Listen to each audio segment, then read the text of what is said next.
Welcome to the deep dive.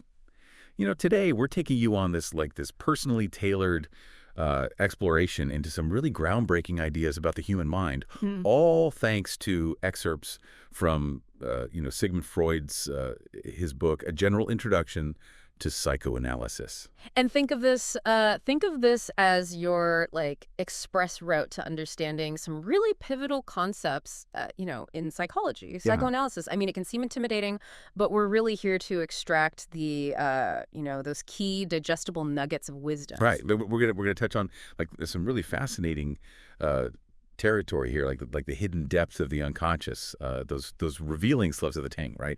The mysterious world of dreams, the complexities of what we call neuroses, and even how society has grappled with the powerful influence of our sexuality. So consider us like your guides through this whole intricate landscape, pointing out the most important, and you might find quite surprising discoveries. Mhm. And it's interesting to know that Freud himself faced some unique challenges when he first started teaching these ideas. Oh, absolutely. I mean, unlike teaching something like anatomy, where you can actually show a physical object, psychoanalysis, it deals with abstract concepts. You Right. can't just put the unconscious under a microscope, and that lack of direct visual evidence immediately presented a hurdle for him. Yeah.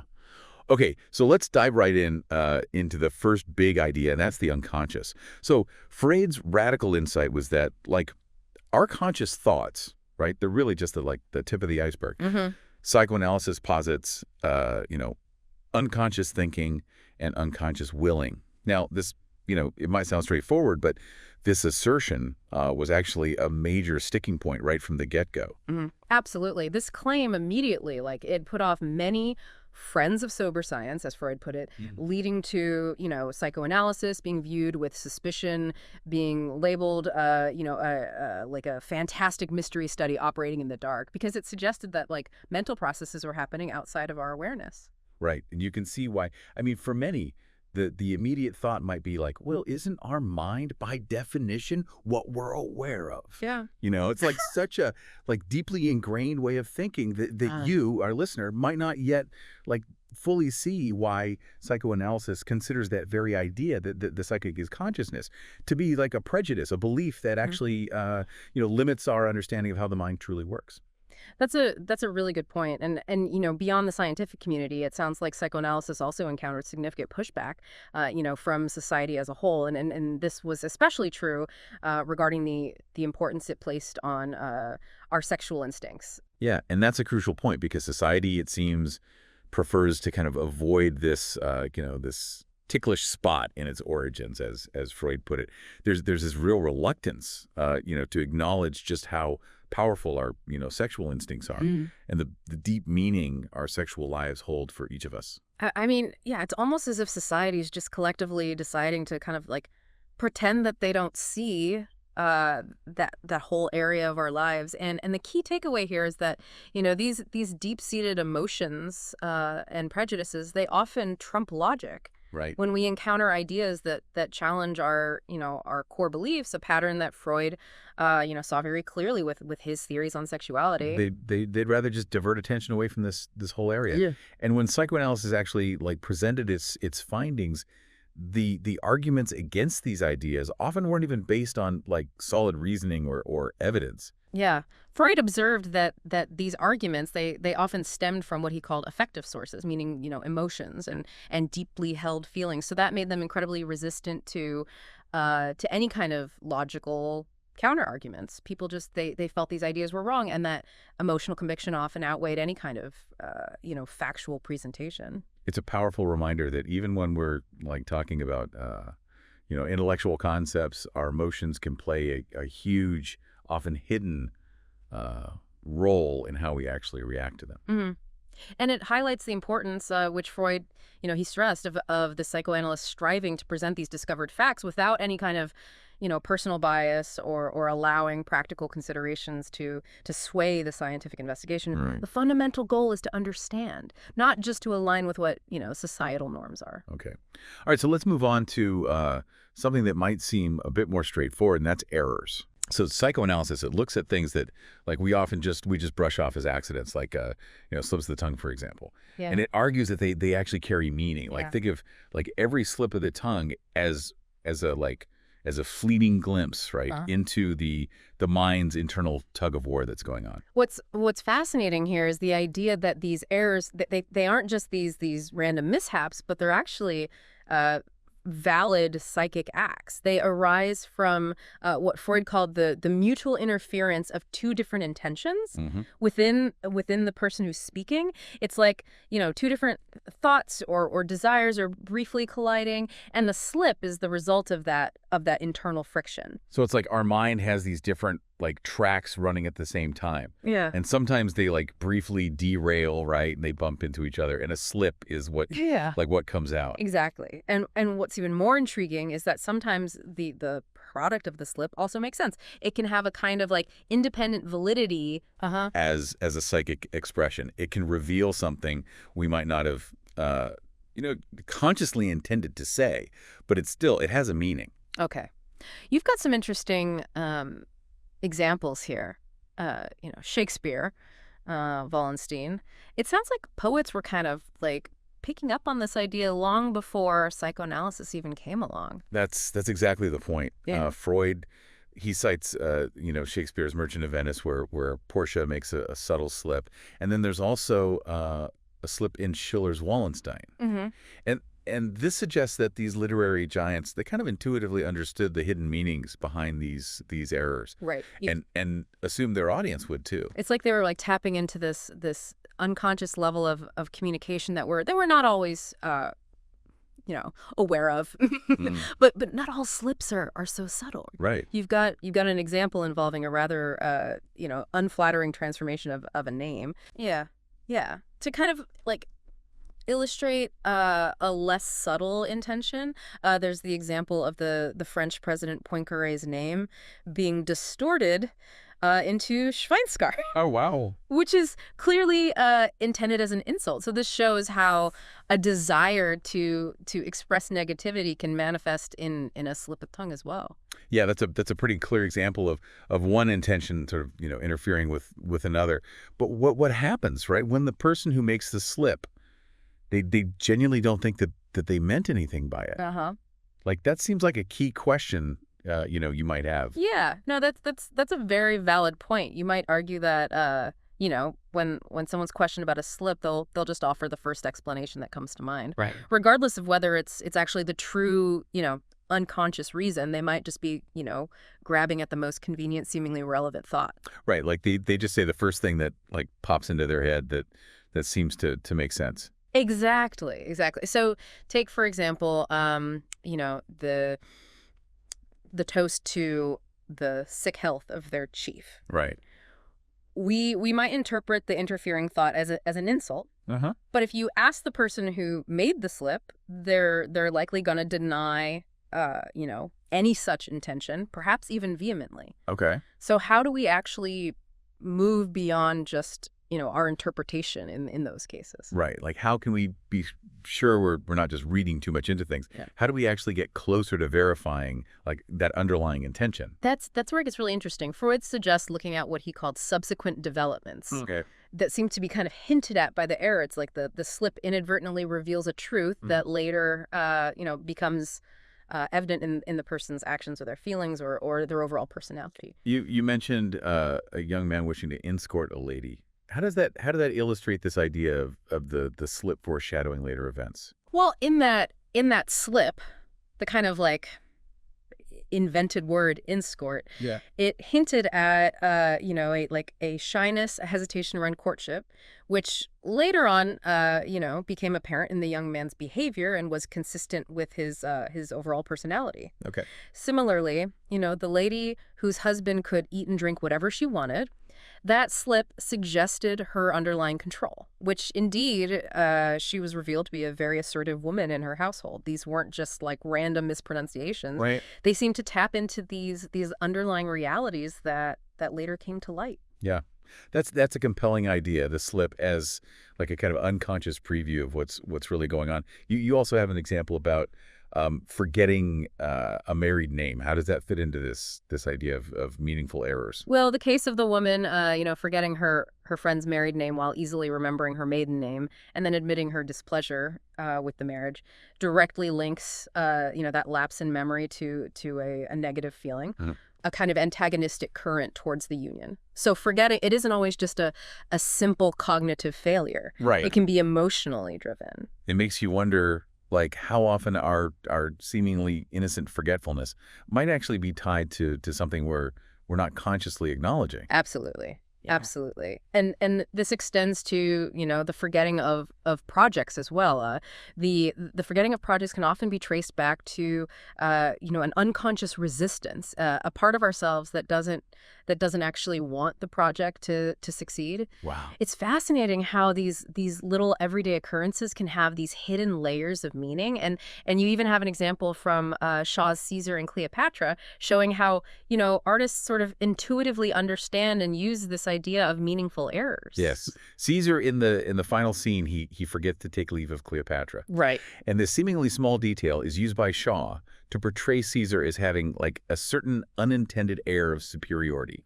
So it shows how writers instinctively understand and utilize these errors for dramatic effect. Exactly. So when we say errors are psychic acts, does that really tell us anything more than simply saying they have a meaning? Well, Freud suggests that it might not be a significantly different assertion. It might be a more general way of putting it. Okay. However, I think the focus on them as acts, emphasizes that they are products of our mental processes. Right. They're not just random, meaningless occurrences. All right. So we've looked at how slips of the tongue and forgetting can reveal these underlying intentions.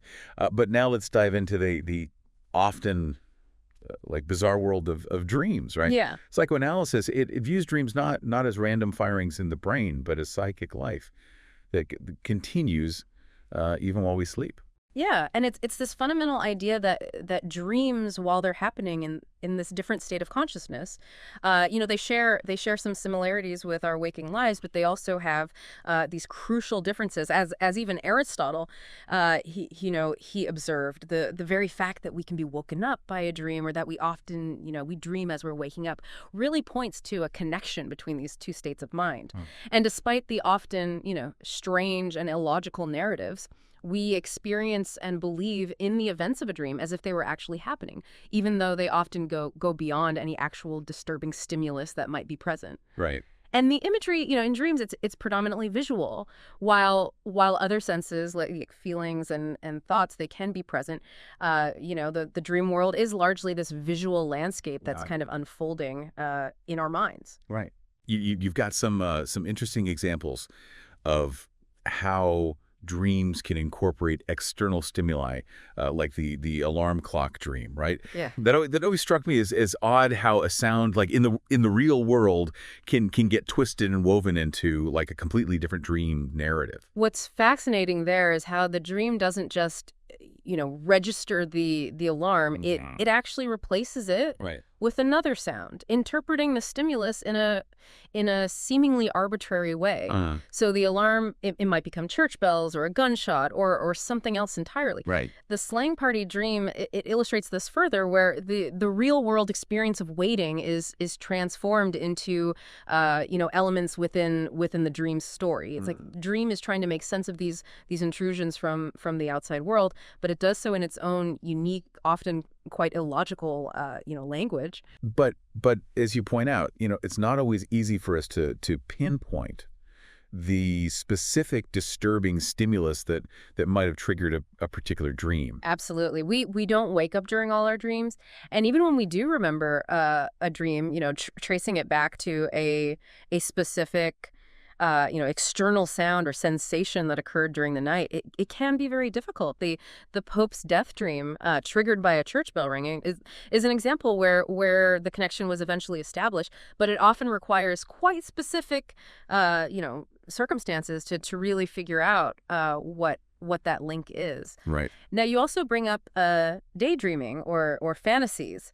How do those relate to our night dreams, the kind we have when we're actually asleep? Right, because we all kind of drift off, into our own little like mental movies, right? Uh-huh. During the day sometimes. Yeah. So how does that compare to like the full blown like cinematic experiences we have, at night? Well, daydreams, they're these imaginative scenarios that we create while we're awake. Right. They're common in both, healthy and what we might consider more troubled individuals. And importantly, we can examine our own daydreams. Right. What's key is that they lack the two common elements of night dreams.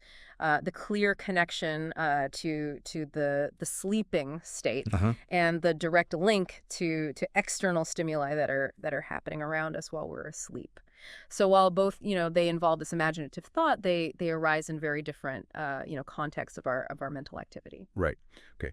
Now, when it comes to actually understanding our night dreams, right? Psychoanalysis, it uses a very specific, Yeah. technique, right? Yeah. It's not just about like randomly guessing what things might mean. Right. So what's the method to this apparent like madness of dream interpretation? Well, the core technique is to ask the dreamer for their own associations to the specific elements. Okay. Within the dream. Uh-huh. It's the same principle that we saw earlier with the slips of the tongue. Right. Having the individual themselves, discover the underlying meaning. So the dreamer, they're asked to tell us what comes to their mind Uh-huh. when they focus on a particular image or a person or an event in their dream. It's about following, the threads of their own thoughts and memories. But you acknowledge that like this isn't always a straightforward process, right? Right. Like people might resist sharing their thoughts, or they might genuinely feel like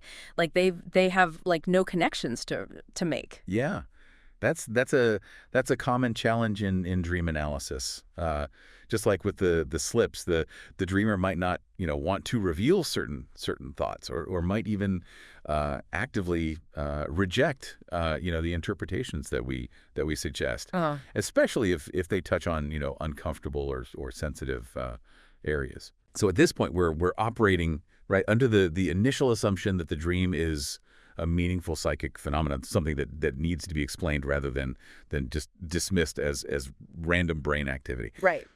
And there's another important assumption you mentioned, about unconscious knowledge. Yeah. Can you elaborate on that for us? Yeah.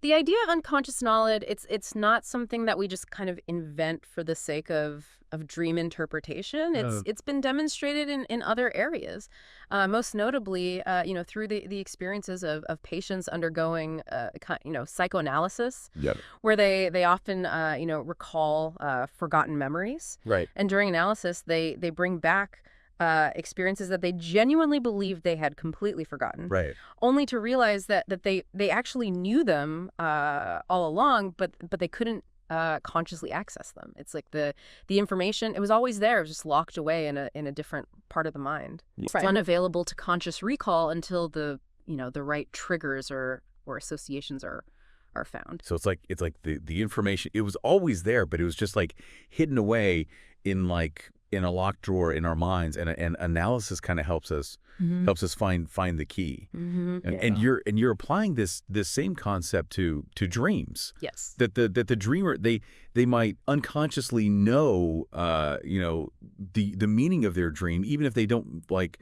consciously realize it at the time. Precisely. It's similar to how we attributed intentions to the person making a slip of the tongue. Right. Even if they were unaware of or even denied those intentions. Right. The example of forgetting the Italian name of Munich due to the inhibiting influence of the German name, Right. illustrates this idea of these unconscious influences on our memory and thought processes. That's a neat little example of how one thought can sort of block access to another. Yeah. without us even being aware of it happening. Right.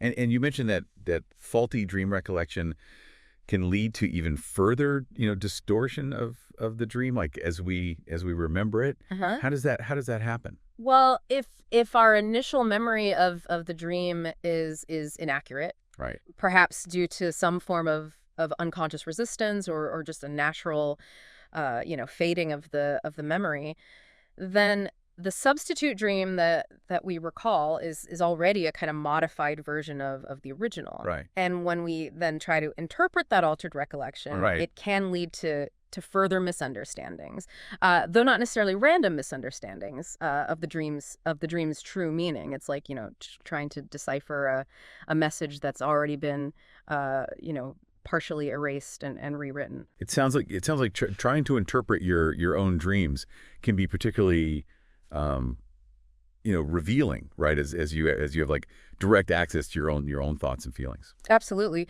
You often gain even more insight because, the process forces a deeper, level of engagement with your own unconscious material. Right. And the technique of free association to dream elements, even those that seem completely, trivial or nonsensical, is really key here. You just let your mind wander and see what, unexpected connections and memories arise when you focus on a particular detail. Okay, you have a table dream example. Mm-hmm. How does that demonstrate the power of these seemingly random details in unlocking deeper meaning?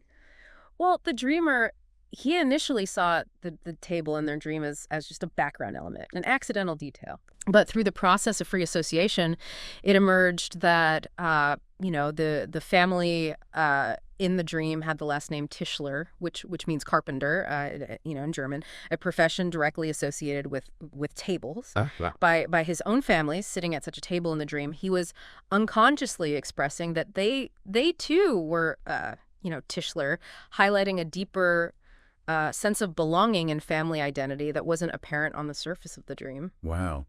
That's a fantastic example of how a seemingly insignificant detail can act as a key to unlock like a much deeper level of meaning. And then there's the 3 bad theater tickets dream. Yeah. That sounds like it had a lot more going on beneath the surface than just a disappointing night at the theater. Yeah, that dream about getting 3 bad theater tickets for 1 florin and a half is a rich example of how latent thoughts are kind of like cleverly disguised in the manifest content of the dream. Okay. So through the dreamer's associations, a recurring theme of precipitately too soon emerged, connecting to various aspects of her life, like her early marriage, hastily bought theater tickets in another instance, and her sister-in-law's rushed purchase of jewelry. Yeah. So none of this central, underlying theme was directly evident in the superficial story of the dream itself. So the dream work has these processes of displacement and condensation. Yeah. that can really obscure the original thoughts and feelings behind the dream. Yeah, dream work, it can shift the emotional emphasis or importance from significant latent thoughts to seemingly unimportant manifest details. That's displacement. Yeah. It can also combine multiple latent thoughts, emotions, or even people into a single image or event in the dream. Wow. That's condensation. So these processes make the dream, as we remember it, a kind of puzzle that needs to be decoded. And then there's the crucial concept of dream censorship. Ah, yes, the internal like editor, Yeah. right, that tries to like protect our conscious mind from unacceptable unconscious wishes and desires. Right. Okay. Precisely. This censorship, it acts against unconscious wish impulses that are often at odds with our conscious values or our moral standards and Right. and societal norms. Uh-huh. The tendencies that the censorship opposes are usually those that the dreamer would recognize as unacceptable or shameful in their waking judgment. So when we find ourselves resisting, a particular interpretation, of our own dream, Uh-huh. it might be the same like censoring force at play within us, trying to keep those like uncomfortable, truths hidden. That's a key insight. The very reasons why we might reject a valid interpretation of our dream can be the same underlying motives as those of the dream censor itself. Okay, and you also mentioned the egoism of the dream. Mhm. What exactly does that refer to? Well, the egoism of the dream, it relates to the natural withdrawal of our interests and attention from the external world during sleep. Okay. So freed from the usual constraints of reality and our waking, ethical considerations. The ego in dreams can more freely align itself with primal sexual strivings and other desires that we might normally condemn or suppress when we're awake. It's a temporary kind of like loosening of our usual self-control. Okay. And libido is the term that Freud used for this fundamental pleasure-seeking force Yeah. that drives many of these desires. Yeah. Libido is the driving force behind these desires for gratification. Okay, so libido is the energy behind these pleasure-oriented urges that come out more freely in our dreams. Yeah. And it's important to understand that psychoanalysis, it doesn't just focus on these censored evil dream wishes. Right. It also acknowledges, the existence and the function of the censor itself, Right. the part of us that tries to maintain control Right. and uphold our moral standards. So it's not just about, the dark underbelly of our minds. It's about this constant internal conflict between our desires and our inhibitions. Okay. All right, let's move on to another a really fascinating aspect of dreams, and that's symbolism. So it sounds like the distortion we see in dreams isn't solely due to this internal censorship. Yeah, no, that's correct. While censorship, it plays a very significant role in shaping our dreams, other factors also contribute to their often bizarre and indirect nature. And one of these key factors is symbolism. And recognizing symbolic language, it isn't unique to dream analysis. It's also a crucial tool for understanding.